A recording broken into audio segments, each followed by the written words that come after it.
دا ورو سوال کړی دی موږ چې په رسول صلی الله علیه وسلم باندې درود وایو او موږ دا وایو اللهم صل علی محمد وعلى آل محمد، نو د دې آل نه څوک مراد دي؟ د دې نه اهل بیت مراد دي که نه دا آل ځان له یو ټکی دی؟ جواب د دې خبرې هغه دا یاد کوي وعلى آل محمد دلته مراد دو قسمه خلق دي. د رسول صلی الله علیه وسلم هغه خپلوان چې هغه مسلمانان دي، د هغه بیبیانې، د هغه بچي، د هغه ترونه تروریانې چې کوم مسلمانان دي، تره زامن، دا ټول پکې دننه راځي.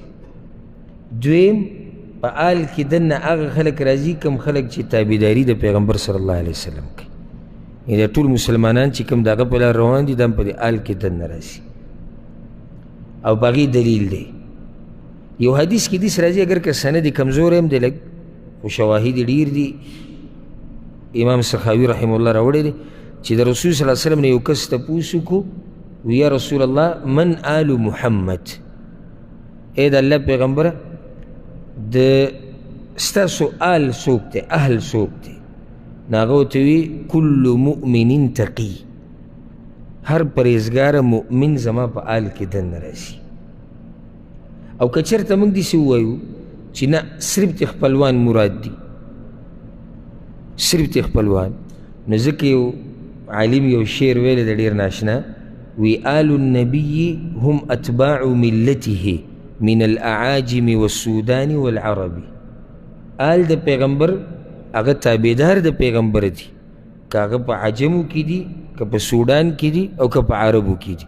بیا مخکې وایي لو لم یکن آله الا قرابته صلى المصلي على الطاغي ابي لهب، او که چېرته صرف د آل نه مراد د هغه خپلوان وی نو بیا خو په درودو کې موږ سلام په ابولهب باندې بیا وایو، ځکه چې ابولهب د هغه څه دی خپلی دی، بیا خو ابولهب په کوم دننه راغی؟ نو د آل نه مراد څه دی؟ تابعدار د رسول صلی الله علیه وسلم، تابعدار. او په دې به زه یو بل دلیل وښیم چې د آل نه مراد تابعدار دي. هغه دلیل دا دی قرآن کې الله د فرعون باس کوي او د فرعونیانو چې دوی چې د کله نه مړه شوي دي الله په برزخ کې دوی له سحر ماښام عذاب ورکوي. قرآن کې دي ویوم تقوم الساعه، او چې کله قیامت قایم شي ادخلوا آل فرعون اشد العذاب، ورننه باسئ بیا فرعونیان سخت عذاب دی. دلته د آل فرعون نه مراد تابعدار د فرعون دي. فرعون خو به ځي جهنم ته، ورسره څوک بوځي؟ تابعدار د فرعون چې هغو ته آل ویلی شوی دلته. نو کله چې موږ په درودو کې دا وایو اللهم صل علی محمد وعلى آل محمد، نو په آل د محمد صلی الله علیه وسلم کې د هغه مسلمانان خپلوان خو پکې رالو ورسره تابعدار چې کوم مؤمنان دي د دې امت هغه ورسره پکې هم دننه رالو ورسېدی به که نه.